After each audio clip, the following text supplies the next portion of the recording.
Hi, this is Era, the host of the Tamil Creator Podcast, where I learn about, celebrate, and discuss hot topics with creators from all over the world. Check the mic and make sure it sound right, boys. Hi guys, this is Era, the host of the Tamil Creator, here with episode number 5. I'm here today with Kacey, and she's otherwise known as Showkace. And just to kind of jump, before I let her kind of introduce herself, I'm going to kind of talk about how I know her briefly. And Kacey and myself have kind of known each other probably from a distance. I've seen her around in various sports leagues. She's a star athlete. She's playing basketball, ultimate frisbee, football. And, obviously more recently, I've kind of been noticing her work with kind of her podcast as well as her radio show as well. So I was really kind of excited to just have a conversation, kind of learn a bit more about why she started the podcast and just share her story with you guys. So without further ado, I'll let Kacey or Showcase kind of introduce herself. Thank you. First of all, wicked that you have a podcast. I'm always excited when I hear, my fellow peers or colleagues or just people in the community that are, entering the podcast game. So congrats on that. So I go by Showcase. And I don't know about like a star athlete. Average, but yeah, I do obviously love to play sports. I enjoy dancing as well, which is part of the Showcase brand. A podcast I started in January 2020, really kind of like a self-help podcast around conversations around mental health. And just recently, I think last November, I started bringing on guests on my podcast so people can kind of share their stories, so this is great because we get to connect and kind of share each other's stories. So yeah. Awesome. Like what kind of reception have you had after that? I guess it was first season of your podcast. And then I know you recently also had a radio show, but we'll focus on the podcast first. Yeah. Yeah. First season was really, I started releasing a lot of episodes like about myself. So introduction to people getting to know who I was, a little bit about my story. So being a little bit vulnerable in terms of the challenges I had with my own mental health during periods of my lifetime, and just really kind of helpful things. So, why we should be grateful, the importance of therapy, and just like talking about coping strategies. But if you go through my list of my first season podcast, there's a lot of different topics that are around just really kind of helping someone go navigate through life.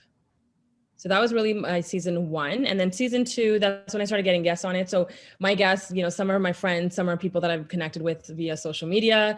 And some people are just, just like everyday people too, right? That message me and say, hey, like, I'd really like to talk about this topic, or I want to share my story. And so that's the platform that I've created for myself. So I think I really enjoy guests on my podcast just because it just, we share each other's learnings. And I think that's really, really important. I don't think anyone's really an expert in anything, in the sense that, there's always room for growth. So that's what I'm doing with my podcast right now. So I'm really, really excited. And this is like my second time I'm on someone else's podcast. So this is pretty cool. With doing your podcast, like, obviously you share a lot around like positivity and like self-love, all of that.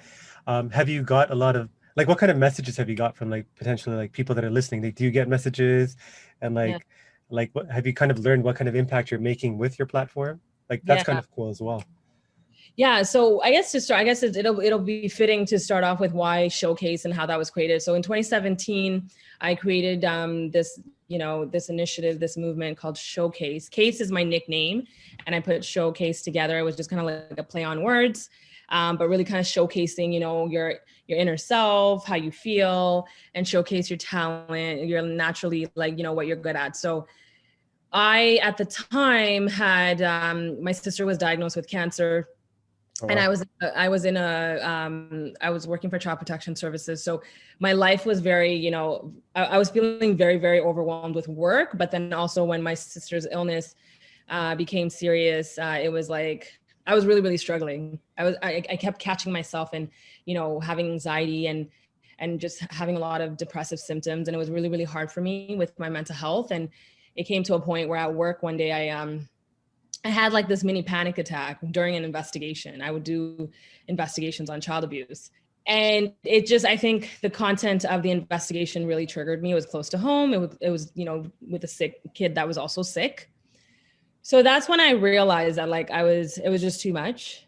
A lot was going on and I wasn't really taking care of myself. I think I was just trying to like push and work. And so that year in 2017, I actually ended up quitting. I quit my job because I told myself that I want to spend time with my sister, and I think I need to kind of revisit, you know, how I'm taking care of myself. And as a counselor as a profession now, it's so interesting. We work with people and we're, you know, we tell everyone that like, you know, do this, do that, do this, but sometimes we neglect ourselves. And so that's why Showcase was created. I created this platform where we can talk about mental health and really start conversations and make people aware that we should normalize these conversations, right? Like people shouldn't have to be keeping these conversations behind closed doors. And you can, if you want to, if you don't feel like it's a safe space, totally understandable, but we should not feel like it's going to, you know, we shouldn't feel any shame in it, right? And so that's why Showcase was created. And I also use dance as a form of therapy. Dance really kind of helped me in so many moments where I was really, really struggling. So just the, you know, movement in itself was helping me alleviate some of the anxiety and some of the depressive symptoms that I had. So if you go on my Instagram page, you'll see, you know, a lot of freestyle. I love to freestyle. I do choreography here and there, but freestyling is something that I do because it's never going to be like a right or wrong kind of, you know, it's just, you just do what you want to do. So a lot of free movement. And so when I started this initiative, a lot of people really appreciated me being vulnerable and speaking about, you know, some of the challenges that I had, because on social media, it's so easy to paint this picture, right? Of I have it together and I have like the big flashy stuff or like this and that, you know, when we go on other people's accounts and stuff too, right? It just looks so good. Rarely that we see when people, it doesn't look good, right? So I'm just like, you know, I'm just going to start displaying some of that. So if you look through my content, like, you know, whether it's talking about just mostly about the mental health aspect, but even just other things like normalizing, you know, society norms that we think are okay, but they're actually not. There's like a lot of unpacking that we need to do, right? And so I've gotten great feedback. I've had people emailing me and messaging me and in person would stop me just to say like, I really like your message in that video, or I really like your, you know, what you're speaking about. I think this is such a good safe space for me to kind of, you know, see your work. So it's been tremendous. It's been really, really great. I really appreciate, you know, everyone's support. And at the end of the day, I think if anyone is starting out to do something, just do it for your own self and your happiness. So I think I always ground myself that way. Like I don't have too much expectations about like, oh, like, can I start monetizing? Oh, can I start like, I'm not there yet. And I don't know if I ever will be, because a lot of the work that I put out and what I speak on is just, it's coming from the heart. It's actually supposed to just tie in with, you know, connecting with other people. So if I can help one person, then for me, that in itself is kind of like a good thing. Yeah, you talked about like that situation with like obviously dealing with the health issue of your sister and like the difficult situation at work. With mental health, I guess especially with people of color and specifically the Tamil community, I see more of the conversations picking up. But why do you think it took so long for mental health to be discussed more openly? Because, you know, I don't think it was a thing. I still know people that are, you know, hesitant to talk to their parents about mental issues, like they might be bipolar or they might have certain issues. But why do you think it's only starting to open up now? There could be a lot of reasons for that. I like to think like, I'm just thinking like when I was younger, I don't recall like, you know, our schools having a lot of social workers, or when I was younger, I don't recall people identifying certain things as like, you know, anxiety and depression, right? But I think that's because of resources, right? Like our parents didn't have the resources to learn about what mental health looks like. And, you know, what does anxiety mean? What does depression mean, right? So we often would think any of those things, those symptoms were just like, okay, it's nothing. But I felt like if our older generations actually knew what it was, I'm sure they would have voiced it. My generation, like I'm in my 30s now. So when I was growing up, we just don't talk about it because it's a stigma, right? It's a stigma. It's like, oh, wait, there's something wrong with you mentally. That means, and automatically people think like, oh, you're crazy, or like, you know what I mean? Like the really really like not supportive responses is what you get.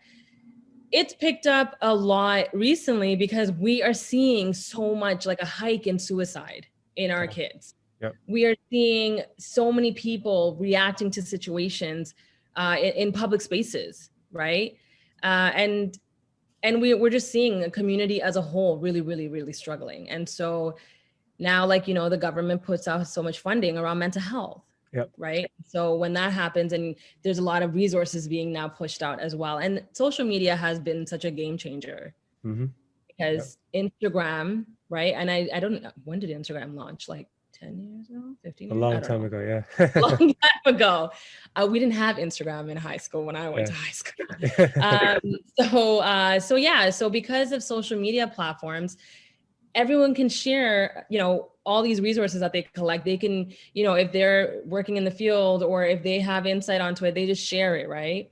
So a lot of accessibility right now as well. So that's why everyone is paying attention. And this is a good thing. This is a good thing because now you can, you know, you can go and talk to a bunch of people and then you can talk about, hey, I'm not really feeling well today. Like I'm feeling a little bit anxious about what took place. And you can actually have those conversations now because everybody understands that that mental health is a serious thing. It's leading to, you know, severe illness and like I mentioned, and people taking their life.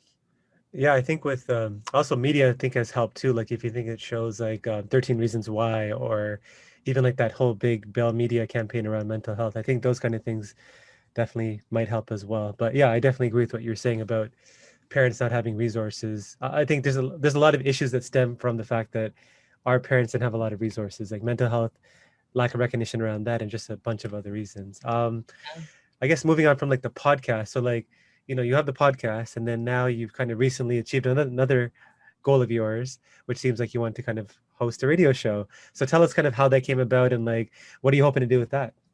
And what's going to be different there than your, say, podcast? Yeah. So it's really interesting, I think. And, you know, this is for everyone too, right? Even yourself, Ara, like, I know you're part of, I believe you're the co-founder of Tamil Culture. Yes. You have, and your team have built up, you know, you just work hard, right? You just keep working, you're pushing out the content, you are focused on, you know, things that you enjoy. And so as you keep doing that, opportunities will start coming, people will start knowing of, you know, of the brand or the person or the people. And so with Showcase, I think people are recognizing that there's this individual that's very passionate and, you know, is well-spoken and is open to having conversations. And so as the podcast started kind of picking up and people tuning in and stuff like that, and, you know, people chat, right? Our community is very small too. So this radio station, it was actually a friend of mine. DJ Cow. So she and Arlie had, they have a show as well, the Arlie show. So I think like, again, just kind of like mutual friends and people kind of speaking about you and things like that. There was a conversation around like, oh, like maybe we should ask Showcase if she'd like to be, if she wants to have her own radio show, you know, to kind of, I guess, create more kind of a platform to continue to speak about the things she speaks about on the podcast. So I was approached with the opportunity and right away I was just like, yeah, this is great. And so the difference between the radio show and the podcast is the radio show, I'm hoping my goal is to really connect generations together because this is a Tamil radio station and it's been around for a while. So our listeners are like our parents, right? So to bring me into this station and tell, you know, and kind of expose this now demographic to what I'm talking about, what I'm doing, my generation stuff, it's kind of like a great idea because you're really trying to bridge generations together. And so I also speak Tamil. So I'm fluent in Tamil. So it just worked out. And so for me on my radio show, which airs at Saturdays, 1 p.m. on AM radio, I have conversations around like relationships, around like the importance of, you know, respecting one another, communication, but I'm doing it in Tamil and English, right? And so I'm speaking out to our parents, but I'm also encouraging young people to like, you know, figure out where is that gap. So that's kind of my goal with the radio station. So topics are like anything and everything. My podcast is a little bit different because it's more intimate. And it's more around the mental health. Like the focus is constantly on mental health and self-help, whereas radio station a little bit more entertaining. If y'all listen to it, oh my gosh, the jokes on this is reckless. Like I have my girlfriends who came into the station to run an episode with me yesterday, and it's just fun. It's fun, right? Because when you're on the radio, you want to hear fun stuff. You want to the culture, what's the culture about, what's trending. Like, so I'm mixing everything up, but that's essentially what it is. But I'm hoping that I can get like the older generation to really connect with our generation and even younger generations, right? Like I was born in a time where I came, like I seen how the older generations were doing it. And then I entered how the new generations are doing it. So the 80s babies are like an early 90s babies. They're like right in that slot. Yeah. You're getting a mix of both, right? We know social media to having all social media. I'm jealous that you can speak fluent Tamil. It's something I'm still working on. My Tamil's good enough for my mom to understand. Yeah, in terms of the radio host, I'm always curious. I guess obviously it's giving you a bigger platform. Is that something like, if money was not an issue, if like money wasn't a concern, would your dream kind of job or like situation be you're doing this radio thing and you're doing your podcast host, and that would be like what you do on a day-to-day basis? Or is it more of a stepping stone to something bigger that you're thinking about? So that's such a good question, because I feel like I battle with this like all the time, because I am a full-time social worker. Okay. I currently work for the school board, so definitely have a full-time job. So the Showcase initiative and all the work that I do is all the hustle, all the part-time, on my weekends. I don't, there's really no days off. Yes. So I'm working. I love my job. Like I love working with children. I don't see myself, leaving that space anytime soon. Like I feel like I'm still young, and I have all this energy, so I can kind of balance all of it. However, I do have visions for Showcase. Like I see and manifestation, like I believe in that wholeheartedly. I manifested the podcast. I manifested this radio station. So all of these things, like I've been manifesting, but obviously working hard towards getting there as well. So for the showcasing, I would love to have like a TV show. Like I want to be on national television. I want to be on a show where I can continue to bring my work on this platform, because I'm always going to stick to my roots, which is mental health awareness. Got it. So I don't want to like a reality show. I don't want I just want a talk show. I want a talk show where I can represent myself as a Tamil person, and I want to be able to be a face to young people that are looking and be like, oh my gosh, she's on TV and she's talking about, like, she has a talk show and she's talking about mental health and she's talking about this and that. Like, yeah, so I do have plans for that, and I'm just hoping as I continue to work hard, the right people see it and these opportunities keep coming in. So with your day job, I guess, do you see like a big fit between what you do in your day job as a social worker in the school system and the work that you do on the weekends? Like, yeah, does one feed the other? Absolutely. Because it's a constant, because at my work, I'm a social worker / mental health clinician. So I'm constantly talking to, so I work with kids 6 to 18 years of age. So it's constantly about addressing mental health concerns, addressing social, emotional well-being. And that's essentially what I do with Showcase as well. Right. Okay. I talk about how to live life, like how to live a fulfillful, like fulfill your life, right? How to live it in a way that you can wake up every day in the morning and be happy with yourself. And so my day job and then the Showcase is very, very much connected. It's very much connected. Right. I'm using a lot of the same, very similar language, communication, and just kind of like my mindset is very similar. Got it. I noticed a commonality, kind of all like your line of work in social work, which is like you focus a lot on children. Is there a specific reason why you're like kind of attracted to, I guess, dealing with them like in social work? Like, yeah, what made you focus on that? Like working with children. Yeah, like I think, growing up, and again, I feel like I keep dating myself in this episode, but when I grew up, so in the early 1990s, there was such a huge influx of immigrants, like Tamil families coming to Canada. And during that time, our Tamil men, the boys, they really formulated, all these like groups of, and we say gang, but I don't like to use that term anymore. You know, I used to use it, but now I'm like, I don't want to use it. So when, you know, and I say brothers, right? When our brothers go and then they formulate these groups of people, there's a lot of violence that took place, right? So violence. So I grew up in Tuxedo, and for those of you that don't know, that is a very, like, especially back in the day, that was a very kind of like heated spot for a lot of the conflict. I went to Wilburn, Oh, so it's right there. I went to Wilburn Junior. Oh, I went to like the high school. Like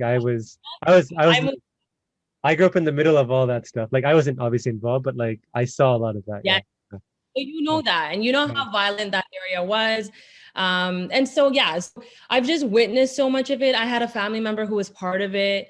So it was very difficult to see the challenges that this person was going through, dealing with, you know, whether the violence, the drugs, and just the entire culture of like the gang culture, right?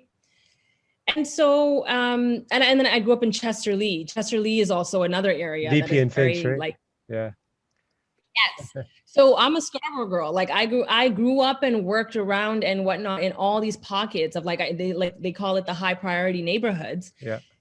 But eventually I would be like, why are our kids struggling this much, right? Like where is the support for our kids? And like, because I had a personal experience that I had a family member engaged in this type of activity, it was really, really affecting the family. It was really affecting people's mental health. And I saw this at such a young age.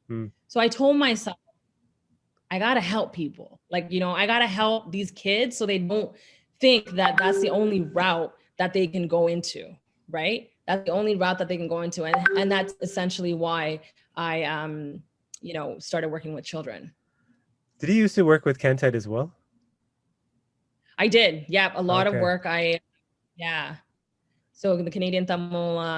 I think, did you used to organize like drop-in basketball, or is that somebody else? I thought I remember. Okay, got it. A lot of after-school programs. So whether that's basketball, volleyball, you name it, we did so much. Kentite is such a good organization. I worked there for a while, and then I was in a supervisory role, and then I was part of the board. And so I really, you know, do believe in the work that happens through those grassroots organizations. These grassroots organizations are so vital.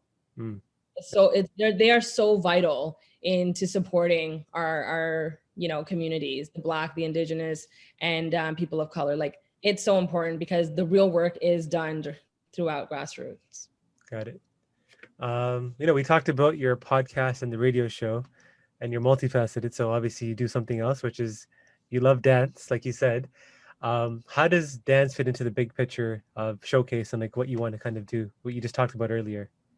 Ooh, you know, I'm going to tell you this, biologically, our knees are not that strong. 30s. I'm actually currently in rehab for a knee injury. Got it.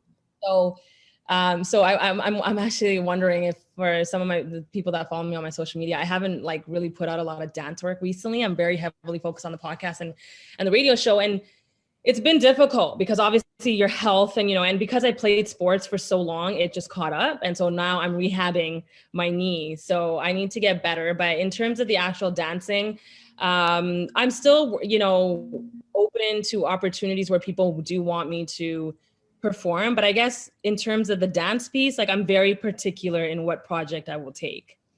You just grow, right? You grow and you change and you evolve, right? So before I felt like, yeah, I wanted to do like all of these, whether it's like dance groups and this and that. I was part of a dance team before. This was like when the first dance thing, Caliho, started. Yeah. Oh yeah, I remember that.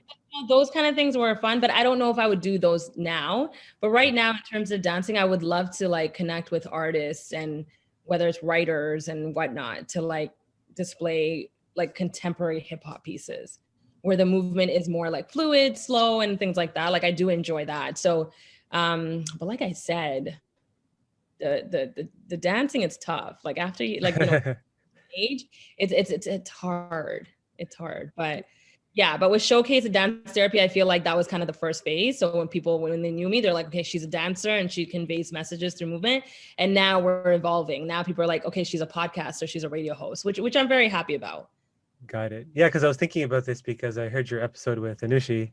Oh my gosh, I butchered her name. But I think you guys are talking about where she never realized that she could actually make money through dance, and then she had this aha moment. So I was just curious. I know you don't focus on the dance as much anymore, but you're still a creatively inclined person. Like you're in the creative arts, and I feel like in the Tamil community, or just even like people of color in general, but Tamil community, I feel like the creative arts is not viewed as like a real job or like something you can actually make a living from. Do you see this kind of changing, or do you feel like it's still the same sentiment in the community about this? I feel like there's more like conversations that are had around,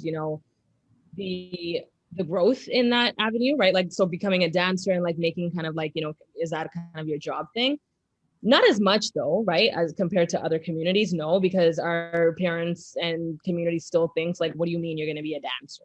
Like Mm-hmm. that's something that you would talk about. That's a lawyer or an engineer or whatever, right? So Yeah.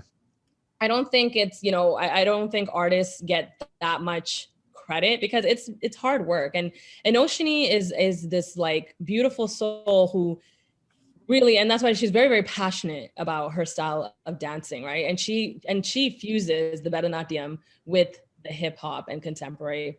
Mm-hmm. So kudos to her. And she's doing it. And we talked about this in our episode. Like she's also in her 30s and she's doing it now. And she's been doing it and she's continuing to do it. So I think people just need to continue to pave the way, right? Like continue to pave the way. And I'm sure the younger generation, they're gonna appreciate it more.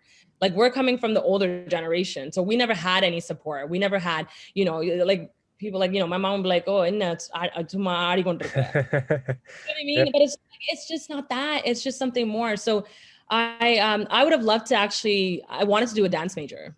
I Got it. wanted to be a dance major in university. I ended up choosing social work, equally passionate, but I wanted to do a dance major. And then I wanted to get signed with an agency and I wanted to travel and I wanted to dance for like Usher. Like, you know what I mean? Like I wanted to do all of that, but life, whatever you believe in, the higher power and universe, God, had a different route for me. And I'm so grateful that I was directed this route because I am helping a lot of other people. I feel like, not to age myself as well, but like I feel like during that stage of like, do you remember movies like Save the Last Dance, or like was it Step Up, or Stomp the Yard. yeah, I feel like there was like this generation. Yeah, Our generation was the best generation to drop amazing music and some amazing movies. Our kids are never going to have this, by the way. I agreed. Yeah.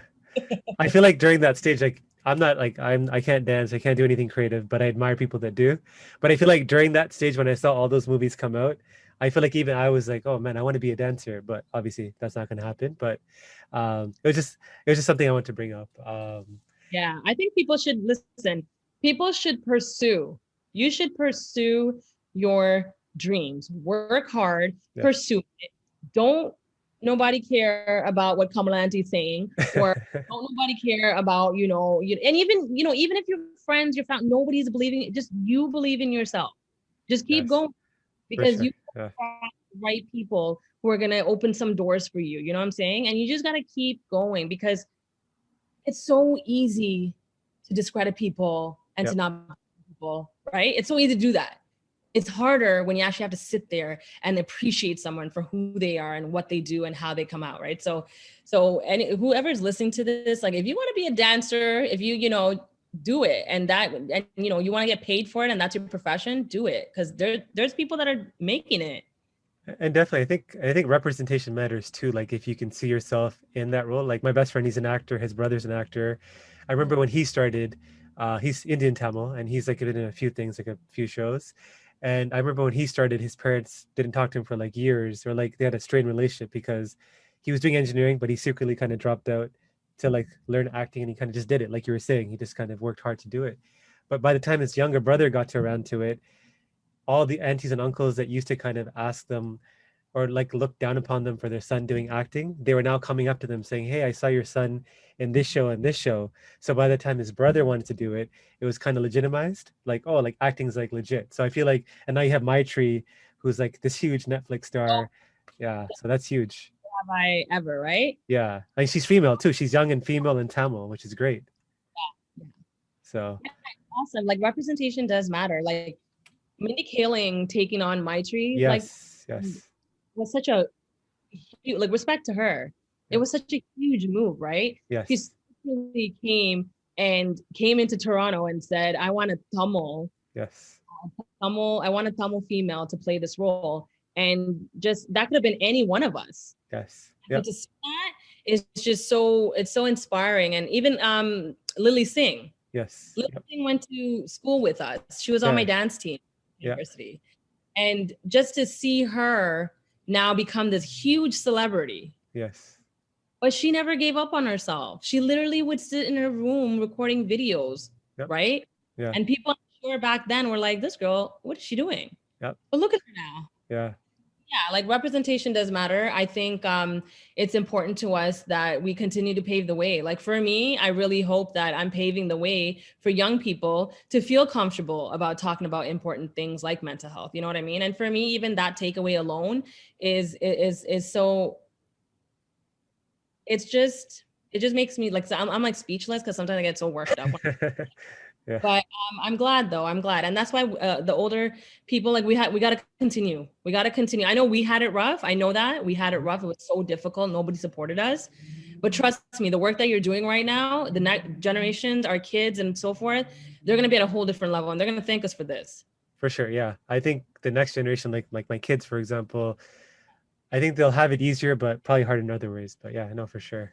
What other podcasts do you listen to that kind of really inspire, have huge impact on you? Or is it books that have a big impact on you? Because I find it's between usually books and podcasts. Those are like the two main things I feel like people like to learn from nowadays. So yeah. You know what? Okay, Trent Shelton. He is this amazing motivational speaker that I came across in 2018. Okay. And it was still during the time where so the year before that I had, quit my job and I wasn't working and, my sister was going through treatments and stuff like that. So the universe, again, I always say the universe reference a universe, but I found Trent Shelton on Instagram and I came across his page and he was in that clip. It was just like a very motivational speech that he was saying. I clicked on his work. I started looking at a few videos and it made me feel good of how he was speaking. So I gave him a follow and I've been following his work ever since 2018. He actually is, if I ever get to meet him, I would be like in so awe, but he's in America. He's in America in Texas and he's young. I think he's like 36 maybe. But he's such an amazing motivational speaker and he's just so passionate and everything that he speaks about is just so real. And I really connected with it. And his way of living and his way of thinking really helped me support myself. And it's because of him that I even started my own podcast. What's his story? His story is he used to be a football player. Oh, was he the one that broke his hand or like has no hand? Is that him or? No, he has a hand, but okay. Yeah, so he was a professional football player, and I think his goal was to get drafted onto the NFL. Yes. It didn't work. It didn't happen for him.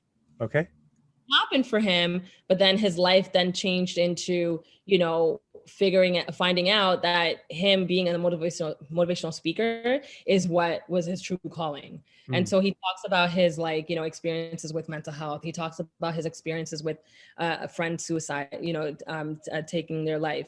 And he just explains and shares like so much of like this real stuff that a lot of us experience. And he's so vulnerable about his experiences, right? He's just speaking his truth.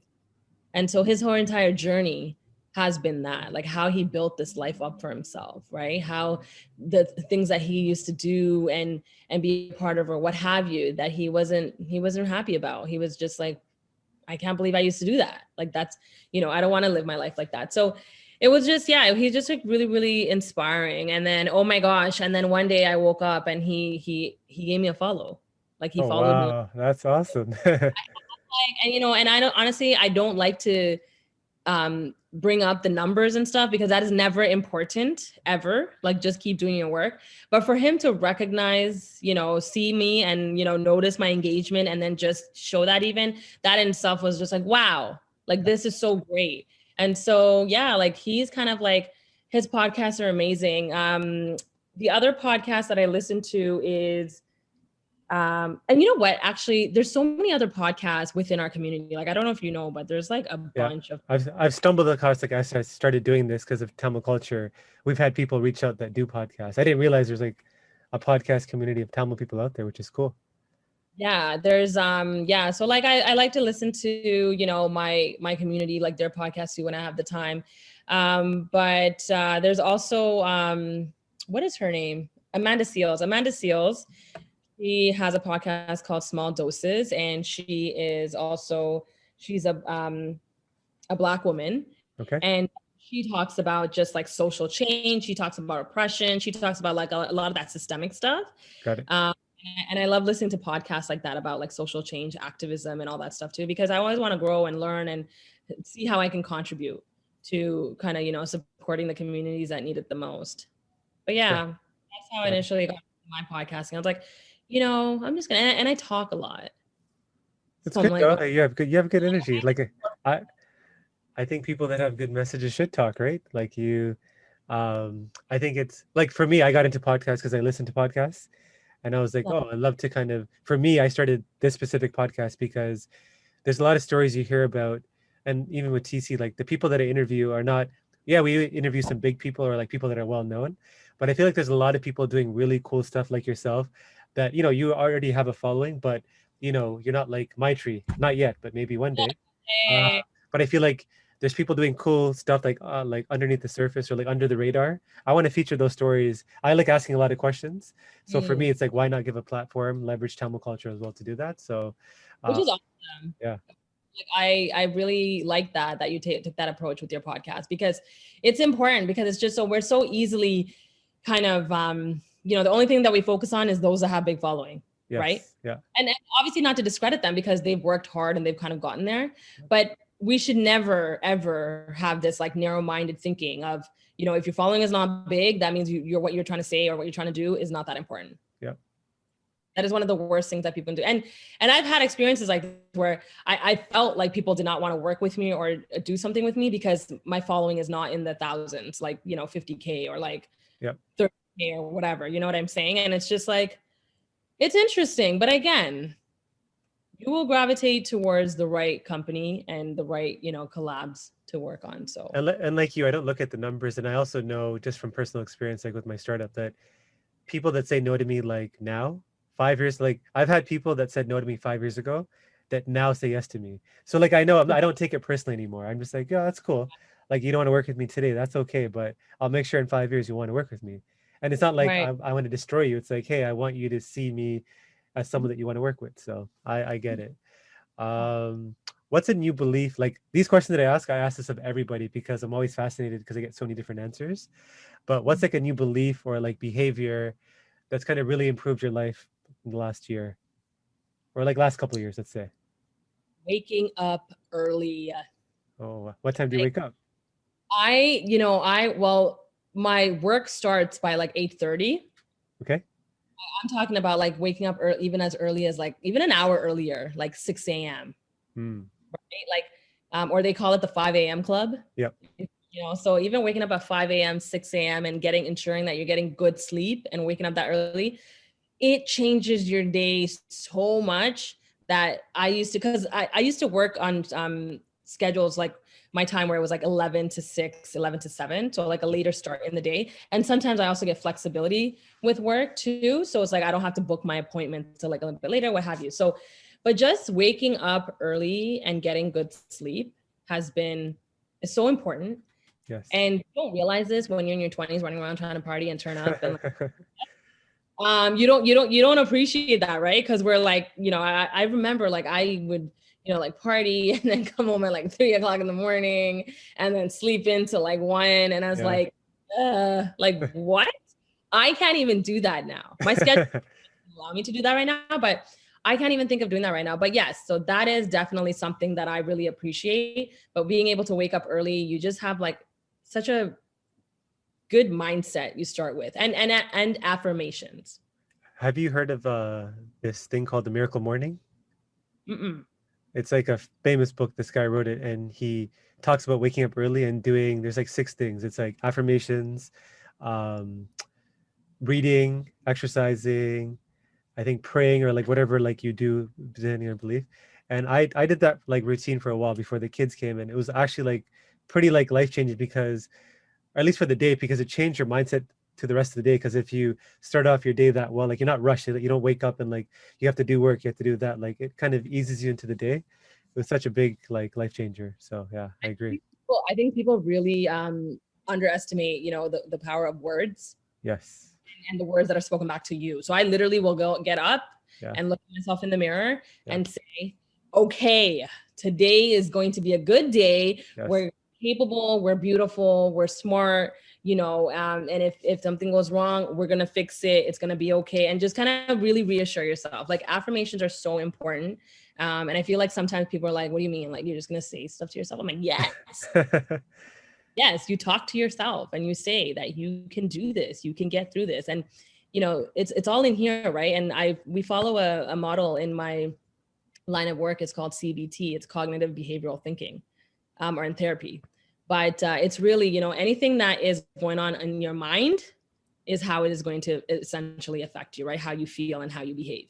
Yep. So if we focus on the mind, and if we help ourselves navigate and, remind ourselves and remove those distorted like thinking and those thoughts, Yep, you're going to have better days. for sure. Okay, this is a big one. So in terms of your personal legacy, in a few sentences, how do you want to be remembered by friends and family? I want to be remembered as that person who was always there when I needed someone to talk to. And I want to be remembered as someone who genuinely cared about my story. That's what, and Showcase's slogan is share your story. So if I, which however amount of time I have left on this earth, but if my time comes, I want people to, remember me as that. She was that person that accepted people and took the time to listen and help them so they can share their story. Yeah. Love it. Who's one person in the global Tamil community that you admire, and who's one non-Tamil person you admire, and why? So I really admire my mom. Like, I don't know, does family members count? You can say anybody, yeah. Yeah, I really admire my mom. I admire my mom because she is the reason that this woman, this strong, independent, woman is standing here right now. Like, if it wasn't for my mom, like, I don't know, like, I just felt like she raised 5 children. She came to Canada, y'all. She came to Canada with 5 kids under the age of 10 by herself on a sponsor. Crazy, yeah. Already here. Yeah. I'll tell you right now, I can't even bring one child through it to air. I don't know how she brought 5, but she did. But she's shown me over the years what like strength looks like. Yeah. And she's, obviously, and we know our parents, very, very similar stories, right? Like our parents, grew up in this country where they've been continuously oppressed by the government. But then we also talk about just like in terms of like, gender norms, right? Yes. They didn't have opportunities to educate themselves. They didn't have opportunities to get out of the household. Usually it's cooking and cleaning and taking care of the kids, right? Like that was, we're so grateful and thankful for them because obviously we're here. But my mom has shown me through so much and things like so much adversity that I'm just so in awe, and I admire her. Until this very day, she still wants to, do anything and everything she can for her children. And all 5 of us are in our 30s. Wow, crazy. We're all in our 30s, and we're like, I didn't know you had 4 siblings. I did not know that. Yeah. I know a lot of people are like, they usually know my older sister or my younger brother, I feel. Okay. I do have another sister. So I have 2 brothers and 2 sisters. Okay. But my mom is someone who I admire the most in this entire world. Like so non-Tamil? Yes. I can't think of any like a non-Tamil that I admire so much. Cause I don't want to get into thinking of like celebrity thing. Cause then it's just like, we just watch them on TV and it'd be pretty cool to be like Will Smith would be really pretty cool to go meet. Yeah. Like, I liked his work that he did on Fresh Prince of Bel-Air. Yes.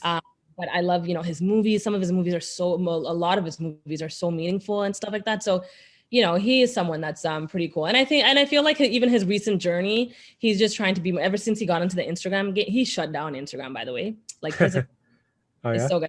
Yeah. Will Smith maybe is someone that, but I don't, but again, it wouldn't be something so deep like how I just described my mom.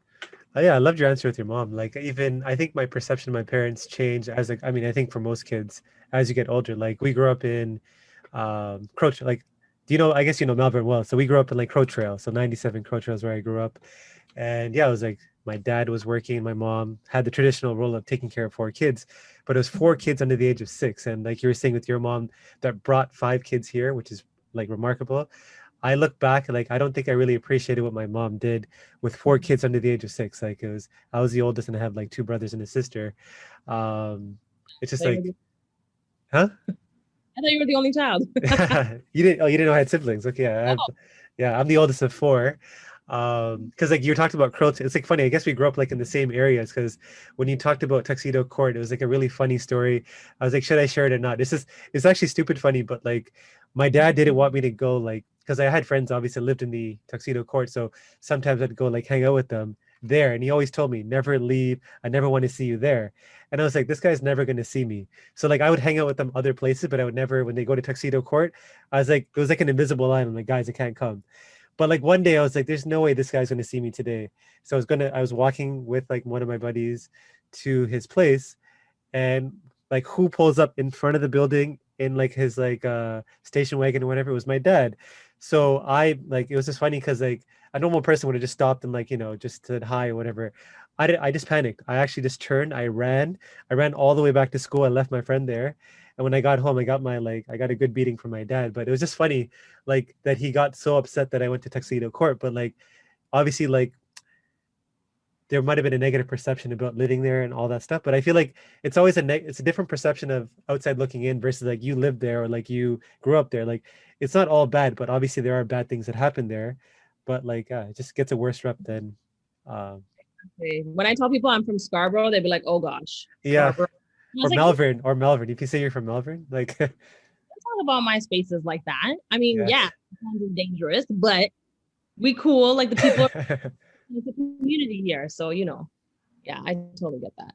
And yeah, obviously the core piece of the show is really around Tamil creators. So what's a piece of advice that you would give to aspiring or current Tamil creators like yourself? Do not check numbers. Please don't check numbers. And the reason why I say that is because I know numbers are important like I have a lot of friends who are, content creators and they're doing like very, very, very successful. And that's their career.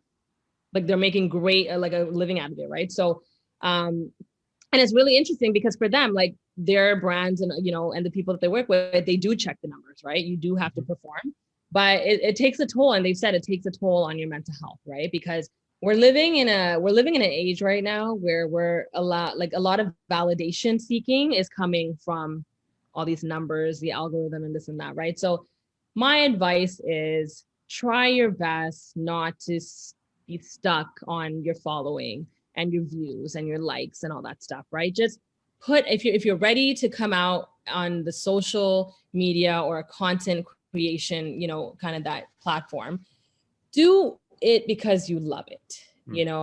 Do it because you want to share a positive, healthy message to the public, and focus on that, right? In whichever capacity that you want to do it in, right? Whether it's you're a photographer, you're a blogger, you're a podcaster, you're a dancer, et cetera, et cetera.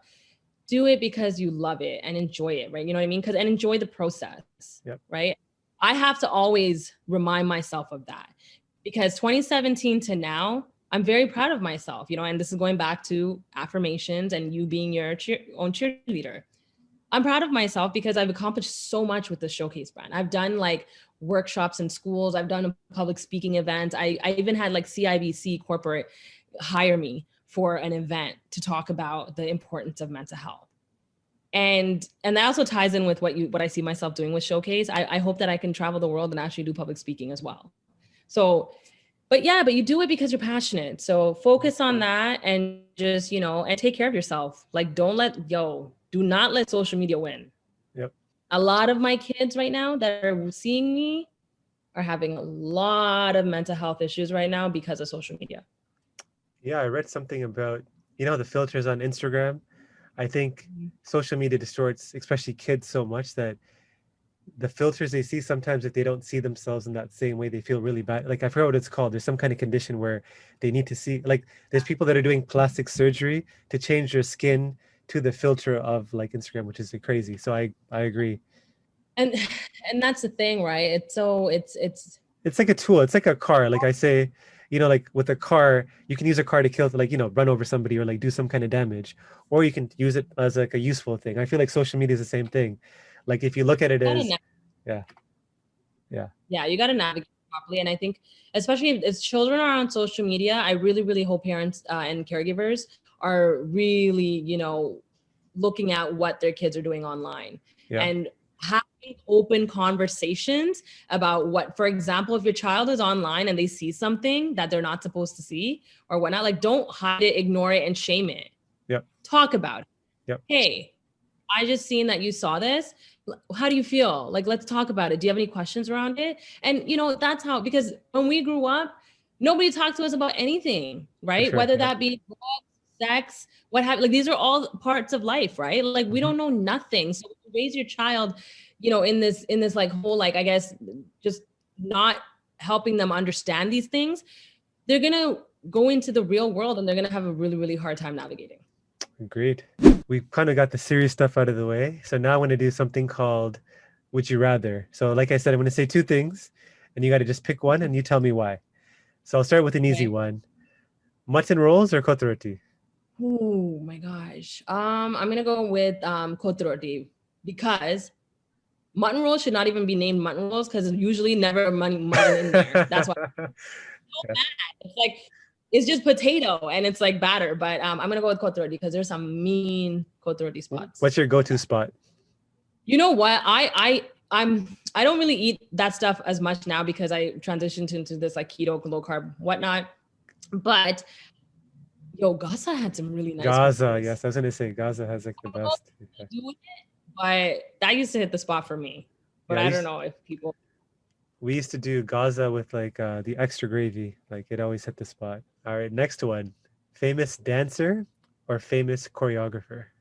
I'm going to go with choreographer. Ooh, I didn't think that. The reason why I'm going to choose choreographer is because as a dancer, you can really learn to understand like techniques and vision. Like it's a mentor for you. So you can ask all these questions. Choreographers have like this like amazing skill where they like in their mind it just keeps because it formulates and then they deliver it through like movement, and so that process in itself is pretty cool. So I'm going to choose choreographer.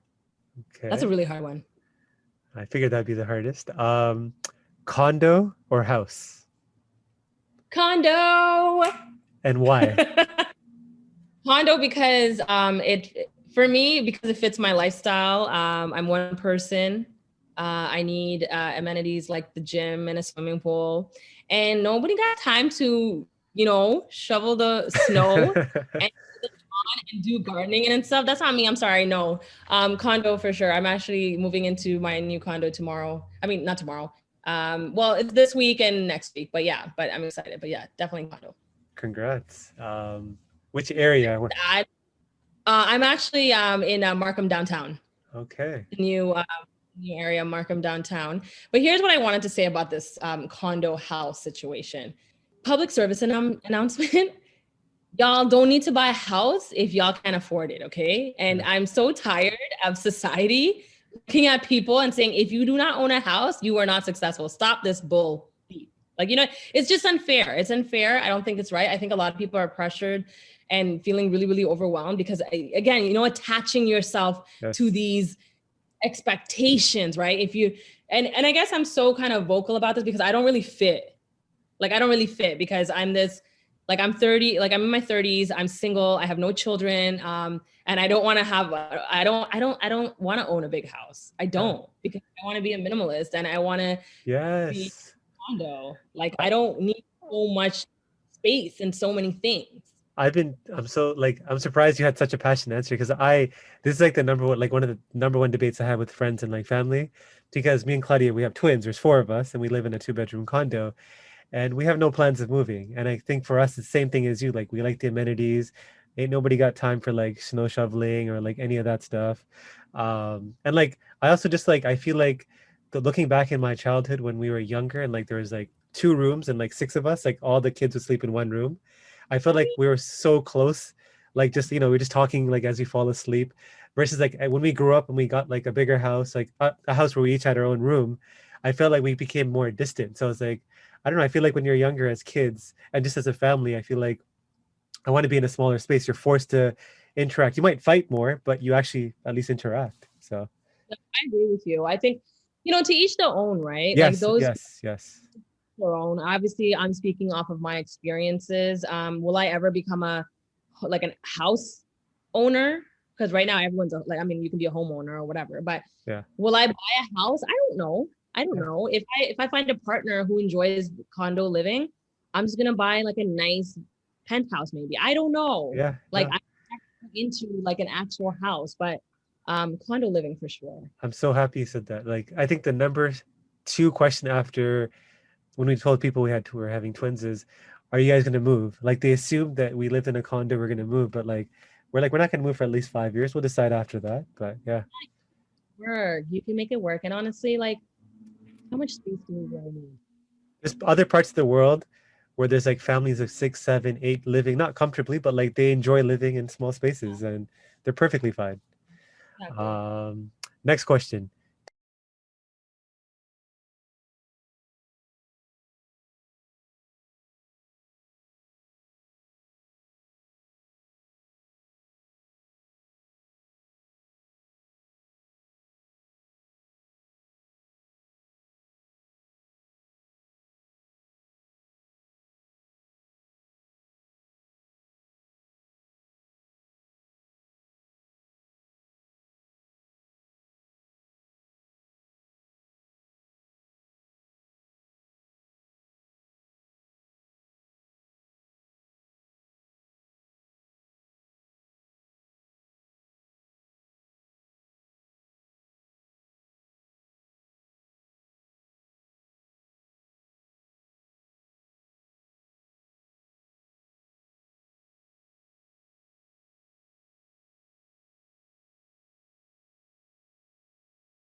Before I ask the last question, I want to ask you this. What's your favorite city outside of Toronto?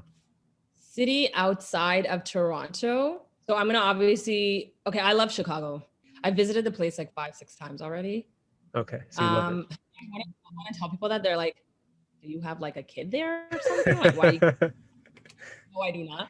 I love the infrastructure in Chicago. I love the old school, like the architecture. Like I can really appreciate like architecture. Got it. I love it.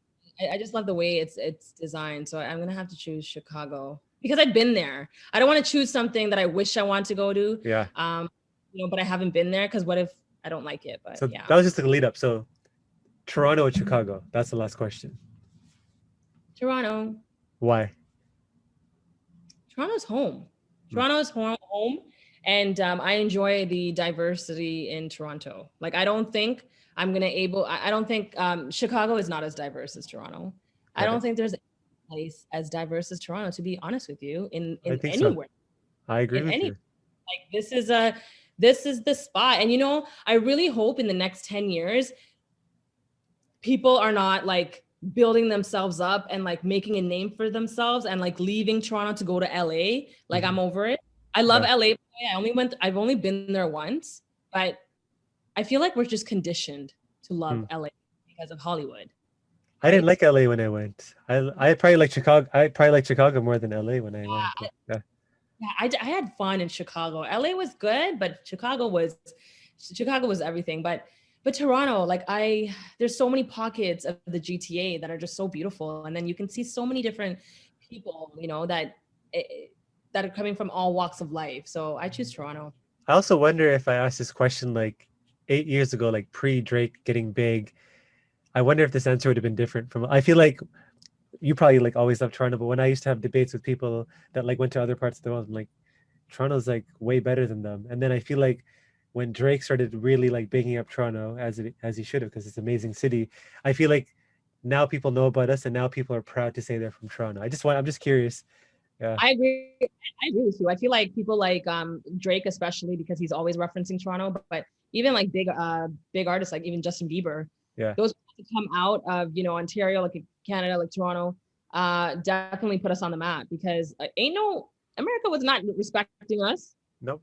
Especially in the music game. Especially in the music game. Yeah, in the music game, even in even like basketball, like I'm talking about NBA. Yes. Yeah.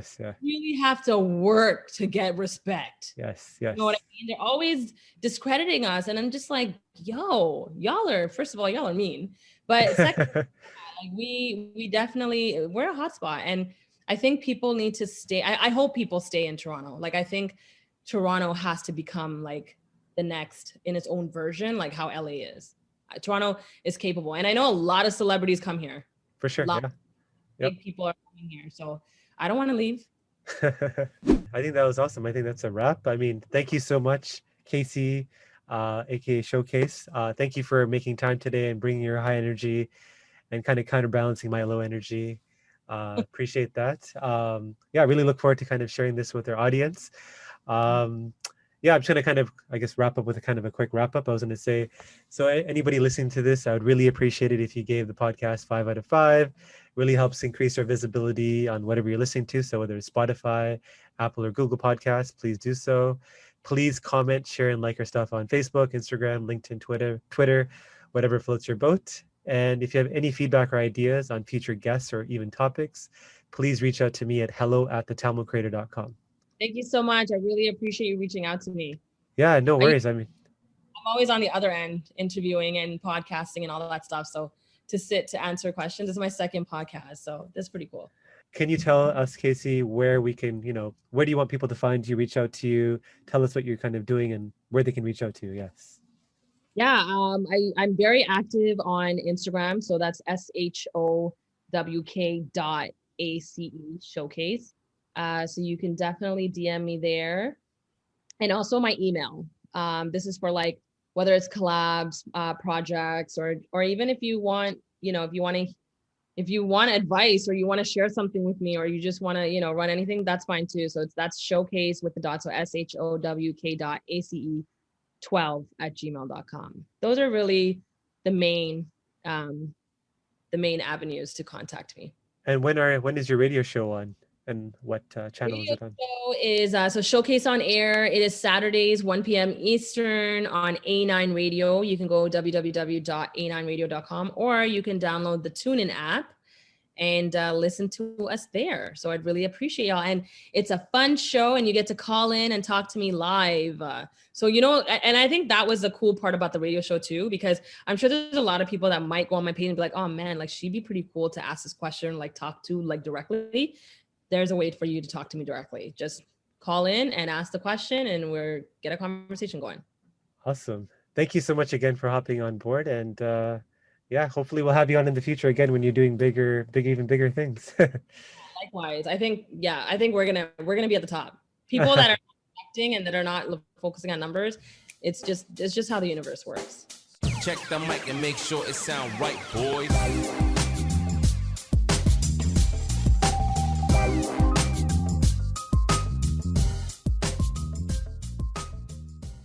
And it's really funny. I think like when you don't, like, I didn't really know you, I would say, like before this, or like before social media, I would say.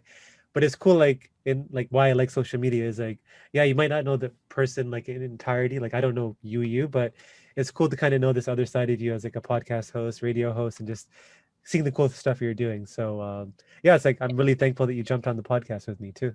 Yeah, no, you're doing awesome. And this is your 5th episode? Episode number 5. I recorded 2 more that I haven't released yet, but yeah, this is number 5. Yeah.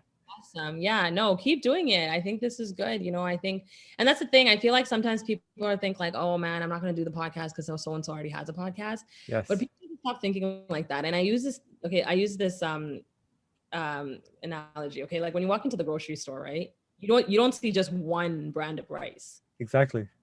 Like how many brands of rice and bread and this and that. So there's always going to be room on the shelf to put all the brands. You just got to put out your work, you know? So that's why when people talk about the podcast, I'm just like, yeah, like that's why I'm always promoting other people's podcasts too, right? Because not everyone's going to like we need diversity in, you know, what stuff we cover. Not everyone's going to want to sit and listen to my podcast because it might be too heavy for them, or it might be too, you know what I mean? They might not be in a, you know, part in their life where they want to tap in that way. But yours is really good because you're bringing like so many different people on to, like, when you have the guests and really talking to them about like, hey, like, what do you do? And also, like, I'm like exactly like you. Like, somebody asked me, like, why are you, like, not in a bad way. They're just like, why are you launching it? It's so competitive out there. I was like, I'm not really competing. For me, it's Yep. like, I want to share stories. I already do with Tamil culture.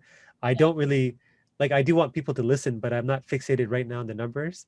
As long as people are listening and like I'm changing somebody's, like, you know, one person's mind about maybe they had an idea, they never did it because, you know, they want to start like a nonprofit or they want to start like a business idea. If they listen to my podcast and hear somebody else speak about their story and they get inspired, that's cool. That's all I need. And I'm not like, so I'm like you, I don't really care about the numbers, as I'm doing it for myself. And if people happen to like it and I get numbers, great. If they don't, I'm going to keep doing it. My goal is 100 podcast episodes, and then I'll kind of go from there. So.